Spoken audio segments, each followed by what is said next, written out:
नमस्कार मित्रों, नमस्कार विनोद जी। बहुत बहुत नमस्कार। आइए, इंतज़ार था मित्रों को, हमारे श्रोताओं को, इस एपिसोड का, दर्शकों को। आज आप क्या लाए हैं विनोद जी? आज एक बहुत ही महत्वपूर्ण कहानी लाए हैं। हम्म, और ये कहानी जिस कहानीकार, उपन्यासकार और जिस लेखक की है, उस लेखक का शायद ही किसी पाठक ने नाम न सुना हो। बिल्कुल। लेकिन उनको पढ़ा, बहुत सीरियस पाठक ही पढ़ते हैं उनको। जी। जनरली पढ़ने में लोग उतना उतना उत्साह नहीं दिखाते। बहुत ही जाना माना नाम है, जिनको साहित्य पर पकड़ है। और उनकी कहानियाँ या कोई भी लेख हो या उपन्यास हो, उनकी एक अपनी मनोवैज्ञानिक शैली है। और वो ऐसी शैली है जिसे हम अंग्रेजी में पोइटिक प्रोस भी कह सकते हैं। बिल्कुल, और इनका नाम है निर्मल वर्मा। जी हाँ, निर्मल वर्मा एक जाना माना नाम। और उनकी कहानी, उनका उपन्यास पढ़ते पढ़ते इंसान खो सा जाता है। यानी मन सम्मोहक एक क्वालिटी है, हिप्नोटाइजिंग इफेक्ट जिसको हम कहें। यानी ऐसा लगता है हम्म, कि पाठक के भीतर कुछ खुल रहा है, कुछ टूट रहा है, कुछ बिखर रहा है। और उसी समय कुछ ऐसी चीज़ें हैं जिसका निर्माण भी हो रहा है। एक ही बिल्कुल। समय में अलग अलग परिवेश, अलग अलग परतें, अर्थ की दृष्टि से भी और शैली की दृष्टि से भी इनके लेखन में खुलती चली जाती हैं। मैं कहूँगा उनकी जो सूक्ष्म मनोवैज्ञानिक पकड़ है, मन की तहों पर, छोटे छोटे भावों पर, सूक्ष्म जो नज़ाकत भरे भाव हैं मन के, वो जो वो पकड़ पाते हैं अपनी शैली में, अपनी भाषा में। क्योंकि विनोद जी, घटनाएं तो स्थूल होती हैं, जी। लेकिन घटनाओं के पीछे जो भावना और जो भाव प्रवाह होते हैं, जो मन के मंथन होते हैं, उनको जब तक हम साहित्य में नहीं उतारेंगे, तब तक वो सच्चा साहित्य नहीं बन पाता हाँ, है। ऊंचा साहित्य। ऊंचा साहित्य नहीं बन पाता है। बिल्कुल। और मैं अ, आज राजेश जी हम्म, फ्रेडरिच निश्चय हाँ जी। वो सुन रहा था। हाँ तो जी। उन्होंने वही बात की है कि ये जो पूरा वेस्टर्न डिस्कोर्स आया, हाँ। जिन्होंने कहा कि सब कुछ तार्किक है, हाँ। सभी चीज़ों को समझा जा सकता है, या एक चीज़ के विपरीत दूसरी चीज़ होती है, ऐसा कुछ भी नहीं है। जी। सारा कुछ कायोटिक होता है, सारा कुछ प्रवाह की तरह निरंतर चलता रहता है। इसीलिए कोई भी चीज़ ना तो शाश्वत है, ना ही उसी चीज़ किसी भी चीज़ को पूरे तरीके से समझा जा सकता है। तो कहीं न कहीं ये नित्शे का जो चिंतन है, जो दर्शन है, वो मुझे लगता है कि निर्मल वर्मा की कहानियों में और उपन्यासों में उतर गया। जी। हालाँकि यहाँ पर मिसअंडरस्टैंडिंग हो सकती है कि नित्शे ने बहुत सारी बातें की। हाँ। उनकी जो फिलॉसॉफिकल जो फ्रेमवर्क है जीवन को समझने का, वो यह है कि everything is so dynamic and so chaotic that it is impossible to capture it और फिक्स इट। मैं कहूँगा नित्शे से भी अधिक हेडेगर ने जी, इस ये बात बात है। को आगे बढ़ाया। इवन जो हम सब्जेक्ट ऑब्जेक्ट की तरह देखते हैं कि हम एक सब्जेक्ट हैं और बाकी लोग या बाकी चीज़ें ऑब्जेक्ट हैं, हाँ। उन पर हम काम करते हैं, उनको हम अपने लिए यूज़ करते हैं, जबकि हमारा जो अस्तित्व है, जो बीइंग है, वो ऐसा नहीं है। अगर हम सोच कर देखें, एक निर्मल वर्मा जी पर आने से पहले ये हेडेगर की बात पर छोटा सा एग्जाम्पल दूं मैं, जो जी, उन्होंने दिया जी। है। जब हम मोबाइल या कीबोर्ड जैसे यूज़ करते हैं, हम्म। तो ऐसे तो वो एक अलग एक वस्तु है, जी। ऑब्जेक्ट है। लेकिन क्या हमारा अनुभव उसका एक वस्तु वाला होता है? नहीं। हमको वो अपना ही एक अंग प्रतीत होता है, हमारा ही व्यक्तित्व का एक एक्सटेंशन प्रतीत होता है। न सिर्फ ये कीबोर्ड मोबाइल के लिए बात लागू है, पर बाकी लोगों, बाकी बातों, सब बातों के लिए ये बात लागू है कि हम उसको अनुभव करते हैं, एक्सपीरियंस करते हैं। तो वो जो सब्जेक्ट वर्ब ऑब्जेक्ट वाली जो लैंग्वेज है, वो प्रोज की लैंग्वेज है, जबकि पोएट्री की लैंग्वेज जो है वो ऐसी नहीं है। बिल्कुल, वहाँ पर सारे ग्रामेटिकल हाँ। जो कैटेगरीज हैं और रूल्स जो हैं, वो ब्रेक डाउन हो जाते तो हैं। हेडेगर ने कहा है कि पोएट्री कहीं ज़्यादा न्याय करती है हमारे वास्तविक अस्तित्व के अनुभव के साथ, और यही बात करती है निर्मल वर्मा की शैली, उनका गद्य। वो पद्य का काम करता है विनोद जी। जी, जिस कहानी की ओर हम इशारा कर रहे हैं उसका नाम है धागे। धागे, बिल्कुल, कनेक्शंस, थ्रेड्स जिसको हम कहें इंग्लिश में। धागे का मतलब ही है जुड़ाव और एक यहाँ दूसरे पर से। ऐसा होता है कि जो मुख्य चरित्र है इस कहानी में, रूनी है, हाँ। और उनकी बड़ी बहन है मीनू है, और उनके पति हैं केशी। हाँ। और रूनी की एक छोटी बेटी है शैल। शैल।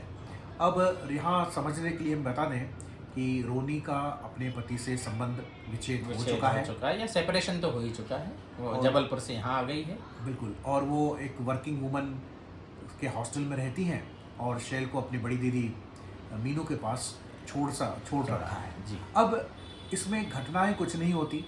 1 वर्ष पहले ये मीनू और उनके पति और रूनी पिकनिक पर जाते हैं और तब रूनी ने अपने पति से अलग होने का बात जो है वो मीनू को बताई बताई है बेर की झाड़ियों के पीछे, बिल्कुल। जो एक- शब्द आज भी वहीं कहीं पड़े होंगे सूखे पत्तों में, ये जी। निर्मल वर्मा जी कहते हैं अब कहानी निर्मल में। वर्मा ने वही कह रहे हैं कि और जो सारे जो बाउंड्रीज हैं हाँ, दे डिसअपियर, Yes. यानी भूतकाल, भविष्यकाल और वर्तमान काल, अपना पराया, अनुभव की चीज़, अनुभव के बाहर की चीज़, ये व्यक्ति और वो व्यक्ति, यानी किसी भी प्रकार के आप जब क्लासिफिकेशन करते हैं वो इस कहानी में आपको दिखाई नहीं देते। हालांकि चरित्र है, उनका अपना व्यक्तित्व है। यानी ये कहूँगा कि यहाँ घटनाओं को प्रधान बना करके कहानी का ताना बाना नहीं रचा गया है। आसपास का जो माहौल है या भावनात्मक माहौल, आसपास जी। के माहौल से भी अधिक है, भावना जो आंतरिक जो जो माहौल internal, है, milieu ambience, या। उसको प्रमुख बना करके बीच बीच में घटनाएं उसमें फिक्स कर दी गई हैं। तो ये निर्मल वर्मा जी की अपनी एक शैली है। और ये उनके सारे उपन्यासों में भी, आप चाहे एक चित्रा सुख पढ़ें या लालटीन की छत पढ़ें या अंतिम अरण्य पढ़ें या उनकी एक और कहानी 1.5 इंच ऊपर हमने बात की थी, उस जी, पर उस पर भी बात चैनल की। पर। तो यानी ऐसा तो- सब कुछ सा धुंधला धुंधला मिस्टी लगता है, मिस्टी एंड मिस्टीफाइंग। तो कहीं ना कहीं निर्मल वर्मा जी जो हैं वो अवचेतन की गहराइयों में उतर पाते हैं, उतर जाते हैं कहानियों में, और वो अवचेतन, सबकॉन्शियस, प्री कॉन्शियस या इवन अनकॉन्शियस जो चीज़ें हैं मन की, वो कहीं ना कहीं कहानी हमारे समक्ष लाके हमारे अनुभव में ला देती है। पात्र हम पात्र को ऊपर से नहीं जानते। अब हम मीनू को या रदर केशी को या फिर रूनी जो मुख्य पात्र है इस कहानी की, उसको ऐसा लगता है कि उसके अंतरतम तक हम हो आए हैं। और सब कुछ वो धुंधला धुंधला छोड़ देते हैं, यानी एम्बिगुअस। और यही तो अनकॉन्शियस की, मन के मंथनों की यही तो है कि कुछ वहाँ ऐसे डेफिनेट ऐसा नहीं होता कि ये ऐसा ही है या ये ऐसा हुआ। अब हम रोनी और केशी के बीच में कोई जी। संबंध है ऐसा निश्चित रूप से भी नहीं कह सकते। लेकिन मन का खिंचाव अवश्य है, उनमें कहाँ तक अंतरंगता है ये नहीं कहा जा ये सकता, भी नहीं कहा जा सकता, लेकिन ज़रूर कुछ तो है। क्योंकि एक रात का समय है और मीनू के घर रोनी रुकी हुई है और शैल को नींद आ गई है और ये केशी को क्लासिकल म्यूजिक सुनने का शौक है, नए रिकॉर्ड लाए और हैं वो। नए रिकॉर्ड भी लाए हैं और उनको ड्रिंक्स लेने का भी शौक है। जी, तो तो- मीनू पसंद नहीं करती कि उनके रूम में बैठ करके उनके पति पिए, तो वो लाइब्रेरी में आ जाते हैं। लाइब्रेरी में आ जाते हैं और आधी रात के समय रूनी धीरे धीरे लाइब्रेरी में आ जाती अपने है। कमरे से उठ के आ जाती है। वो कहते हैं मैं तुम्हारे कमरे तक आया था पर शायद तुम सो चुकी थी। तो ये इनको कोई खटक सी महसूस होती है, लाइब्रेरी में बत्ती जली हुई, तो ये खुद उठ के आ जाती है। और पूछती हैं कि आप इस समय इतनी रात भर क्या करते हैं। तो वो कहते हैं मैं ड्रिंक्स लेता हूँ क्योंकि मेरी पत्नी को पसंद नहीं कि घर रूम पर बैठ करके मैं उनके रूम में बैठ करके पीऊँ। और उनके बीच में जो बातचीत होती है राजेश जी, जी, जी। वो बड़ी ही साधारण सी साधारण। बातचीत, वो यहाँ कहता पर है, कोई भी इंटीमेट बात नहीं होती है। नहीं, वो पत्र किंतु- आया है जबलपुर से जी कि क्या जवाब दूं इसका, तो तुम्हारे जी। लिए पत्र है, पत्र दे देते हैं उनको। जी वो फिर बाद में पूछती हैं आपने क्यों पत्र दिखाया, कि आपको लगा था कि मैं तुम्हें लगा, तुम कहती हैं मैं चली जाऊंगी। तो वो कहता है नहीं तुम्हारी इच्छा है, तो बस इतना और तुम इतना कह के रह जाती है। और फिर काफी समय तक वो बोलती है कि बड़ा अजीब सा नहीं है कि मीनू अपने कमरे में है हाँ। और मैं इस समय केशी के साथ उनके कमरे में अकेली बैठी हूँ। तो ये परिस्थिति अपने आप में थोड़ी विचित्र है। और फिर शैल के सांसों की नरम नरम आवाजें सुनाई देती है और जो और कहीं वातावरण- विनोद जी इसके मन में, रूनी के मन में तूफान उठते हैं जी। और फिर कहती है कि वो भी समझ जाता है केशी और कहता है कि अब तुम अपने कमरे में जा सकती हो, मुझे और कुछ नहीं कहना है तुमसे। और उसी समय सांसों की आवाज़ सुनती है वो शैल की और कहती है कि उससे सब स्थिर हो गया, सब स्थिर हो गया और वातावरण जो है वो वापस नरम सा हो गया। और वो जाती नहीं है अपने कमरे में, काफ़ी देर तक और बातचीत चलती है उनमें। अब यहाँ पर मुझे लगता है कि हमें कल्पना कर सकते हैं जी। कि इनके बीच में आत्मीय बातें हुई होंगी या उन दोनों ने प्रेम के आत्मीय क्षण भी बिताए होंगे, क्योंकि लेखक यहाँ पर खामोश है। और यही लेखक की कमाल है कि कुछ न कहकर भी उसने एक ओपन एंडेड तरीके से बहुत कुछ कह दिया है। Reading between the lines, reading between, हमें जो सोचना हो। और सवाल राजेश जी ये भी नहीं कि उनके बीच में क्या शारीरिक हुआ? रूप से कुछ हुआ या न ना हुआ, हुआ। ये महत्वपूर्ण नहीं है। जी। किंतु रात के खामोशी में रूनी केशी के कमरे में आकर के बैठे और दोनों वो खामोशी को महसूस करें और उसका आनंद लें अपने साथ का एक दूसरे के। जी। ये बहुत बड़ी बात है। अपने आप में एक बहुत ऊंची बात है। और फिर उसको ख्याल आता है कि कल मैं हॉस्टल में वापस लौट जाऊंगी, वहाँ मैट्रन तो होगी और एक निखिल नाम का व्यक्ति भी होगा जो कि केशी से अलग है। बिल्कुल अलग है। ना तो उसके पास ये क्लासिकल संगीत के रिकॉर्ड है, ना कुछ आर्किटेक्चर का काम है। निखिल को समझने के लिए निखिल जो कुछ करता है उसे समझना बहुत आवश्यक है। राजेश जी, जी। ये वाक्य जो है जी। बहुत ही मनोवैज्ञानिक दृष्टि हाँ। से अत्यंत महत्वपूर्ण है। कुछ व्यक्ति अपनी चीज़ों से जाहिर हो जाते हैं, अपनी रुचियों से, अपने अपने रिकॉर्डों से, जो भी है, और कुछ व्यक्तियों के पास जाना पड़ता है उन्हें समझने के लिए। जी जी। तो ये अलग अलग व्यक्ति, अलग अलग व्यक्तित्व हैं। और यहाँ अपने पति से उसका जो सेपरेशन है वो क्यों हुआ, क्या हुआ, कुछ इंगित नहीं किया गया है। बस वो एक घटना पोस्ट फैक्टो हमारे सामने आती है। और ये सही बात है, जीवन में हर बात की टोह नहीं ली जा सकती। और दूसरी बात, वो यहाँ पर उनका तलाक हो गया या उसका उनको दुख है नहीं है, ये सारे विषय नहीं आते। यहाँ पर सिर्फ उनके मन में या उनके हृदय के अंतर्गत केशी के प्रति किस प्रकार का एक अस्पष्ट सा खिंचाव है, उसको उभारने का प्रयास किया गया है। और साथ ही साथ निखिल का एक अस्तित्व है। जो हॉस्टल कौन है, क्या है निखिल, कुछ नहीं कहा गया है, पर एक निखिल है वहाँ।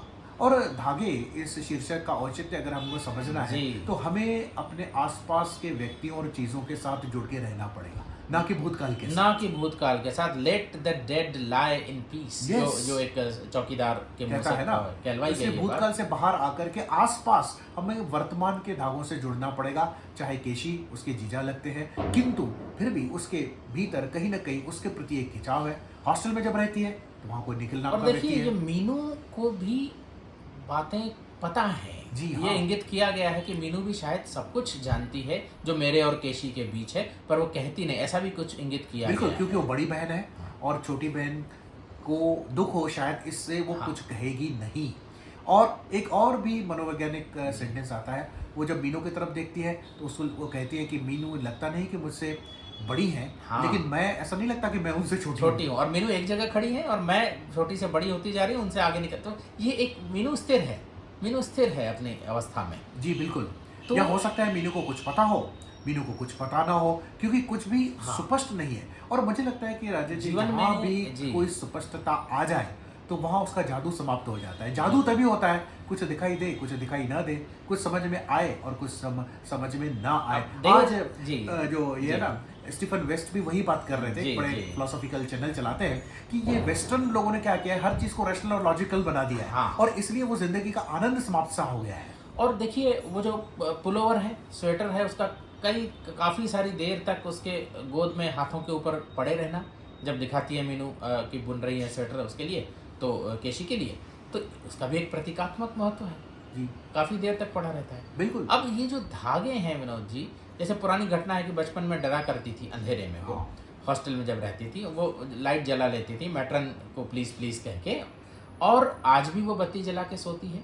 तो इंसान के मन में ये जो डर है, इनसिक्योरिटी है, जिसको फ्रॉइड ने कहा है 3-4 जो बेसिक डर हैं इंसान को विनोद जी, वो एक है कि loss of the loved ones, fear of the loss of the love of the loved ones, तीसरा है फिजिकल हार्म जिसको कैस्ट्रेशन कहते हैं फ्रॉइड, और चौथा है इंटरनल कॉन्फ्लिक्ट्स जो आते हैं। तो ये जो loss of the loved one और loss of the love of the loved one, ये जो डर है हर एक इंसान के मन में कहीं ना कहीं बने रहते हैं। और इसीलिए धागे ज़रूरी हैं, कनेक्शंस ज़रूरी हैं, और धागे कभी सीधे नहीं होते। धागे हमेशा गड्ढमड्ढ उलझे हुए होते हैं। धागे, एक धागा कईयों से जुड़ा होता है और कई लोग एक धागे से जुड़े होते हैं, जिसको हम लैग्रेंशियन मैकेनिज्म कहते हैं। बिल्कुल।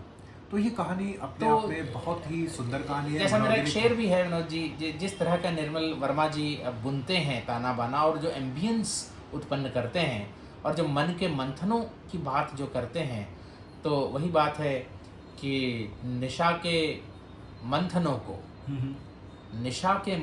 को कहा सिलवट गया है।